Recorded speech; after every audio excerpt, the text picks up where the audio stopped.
A ocupação no batuque porque devemos guardar segredos de nossos irmãos? Para muitos batuqueiros isto é um mito, ou um assunto que realmente não se comenta, mas quem é do meio sabe que não é realmente desta forma que acontece. Quase sempre no dia posterior ao batuque sempre nos reunimos em uma rodinha com filhos e amigos para comentar o mesmo, as pessoas em questão e os santos que se manifestaram, na festa. Então de fato é um assunto que se comenta. Mas quando se faz algumas perguntas básicas sobre o mesmo, daí temos perguntas sem respostas ou mesmo respostas categóricas. Agora, a pergunta que não quer calar, porque as pessoas não podem saber que se ocupam. Que o santo chega. Quem é cavalo de santo? Cada casa, cada pai ou mãe de santo conta uma história e quando não sabem ao menos uma história são categóricos em dizer, não pode e pronto não pergunta mais. No candomblé e nas demais nações a pessoa é escolhida pelo santo, o mesmo então anuncia sua chegada através dos búzios e assim o babalorixá recepciona o mesmo com parlamentos e glórias dada ao santo, e não à pessoa. A pessoa é uma escolhida, ou seja, uma iluminada pelo orixá, digna da chegada do mesmo, é informada disso sem problema nenhum, pelo contrário, isso é uma honra.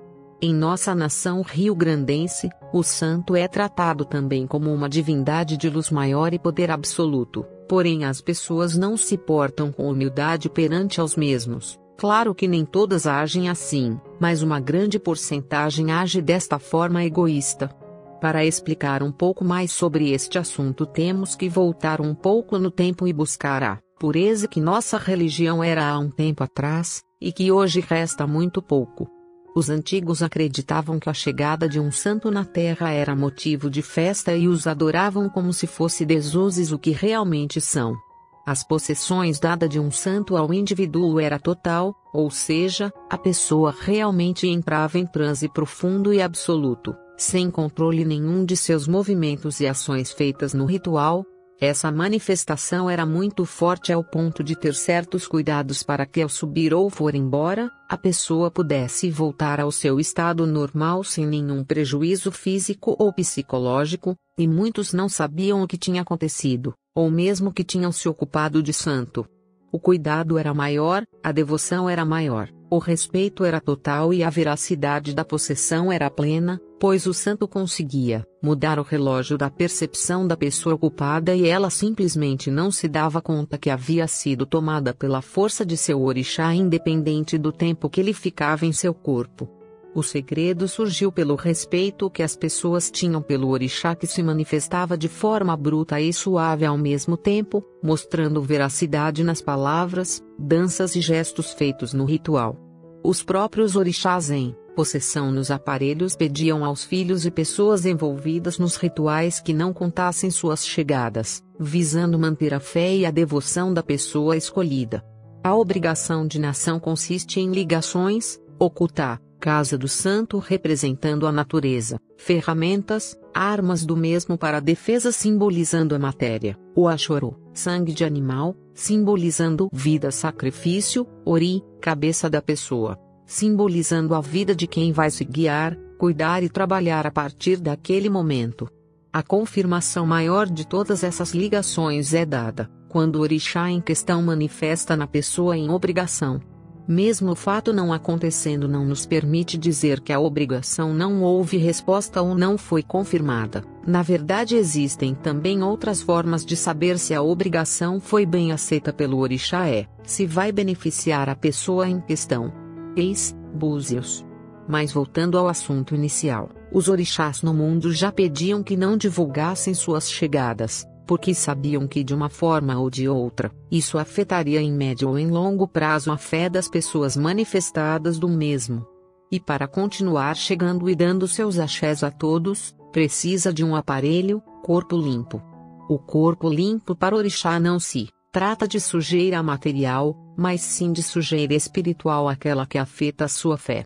A fé é a crença naquilo que não se vê e não se tem como provar, mas sentimos de alguma forma e isso faz com que as coisas se tornem menos difícil. Acreditar na obrigação cura, nas ligações que compõem uma obrigação, nos rituais que fazem parte da mesma, sem querer ou desejar ser o santo, mas sim cultuá-lo. Isso é ter fé, isso é ter o corpo limpo para uma aproximação maior do orixá na pessoa.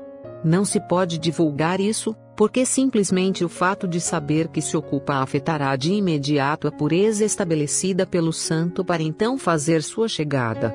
As consequências de uma pessoa que fica sabendo que se ocupa são óbvias, tem a ver com o fato de enlouquecer, porque uma pessoa sem fé é uma pessoa sem rumo, sem direção, perdida no meio do povo sem saber em quem confiar e abandonada.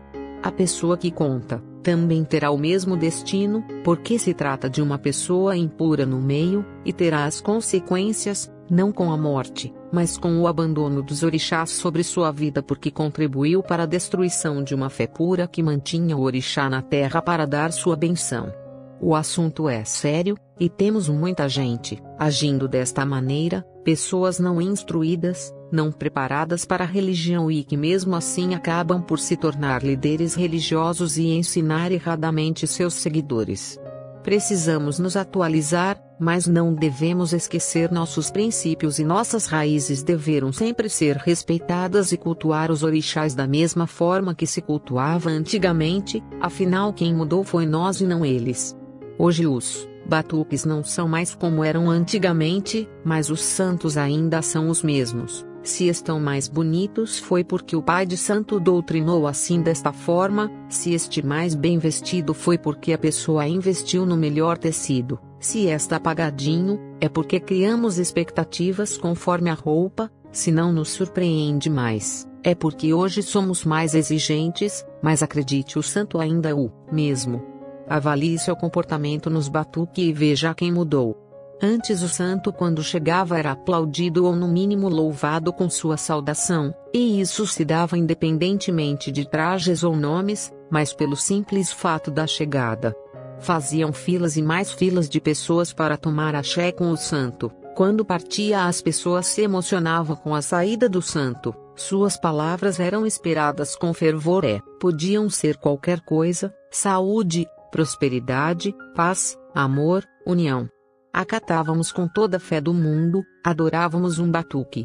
Na hora da foriba, aplaudíamos o ritual, era lindo, bebíamos o atá, comiam a canja, e o amalá tudo era com muito respeito, esperávamos a hora da canjica era a sagrada.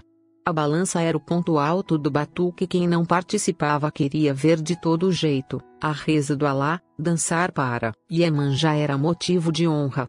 Tinha uma época que ninguém podia sair antes do ecó do batuque e era errado, podia atrair coisas ruins e muitos tinham o compromisso de ficar até o fim, e quem viesse no primeiro batuque tinha por obrigação comparecer no segundo. Quem mudou? O que mudou? Não importa a forma que é feito, como são apresentados, de que maneira dançam, a roupa que não brilha, as rezas que não danço, as pessoas que não gosto, as comidas que não como, a marca de refrigerante que não bebo, o banco duro que estou sentado, o fulano que é mais paparicado. O que de fato faço eu aqui, no meio de tanta gente, mas sou eu muito diferente. Gosto ou sou obrigado? Sorrio mas não estou feliz? Acredito só se me provarem. É esse tipo de atitude descompensada e sem nexo que produzem os joio que temos hoje, e ensinam histórias sem fundamento sobre ocupação, porque ao explicar a verdade atiriam em seus próprios pés. Se gostaram, compartilhem para que esclareça as ideias e pensamentos de outros.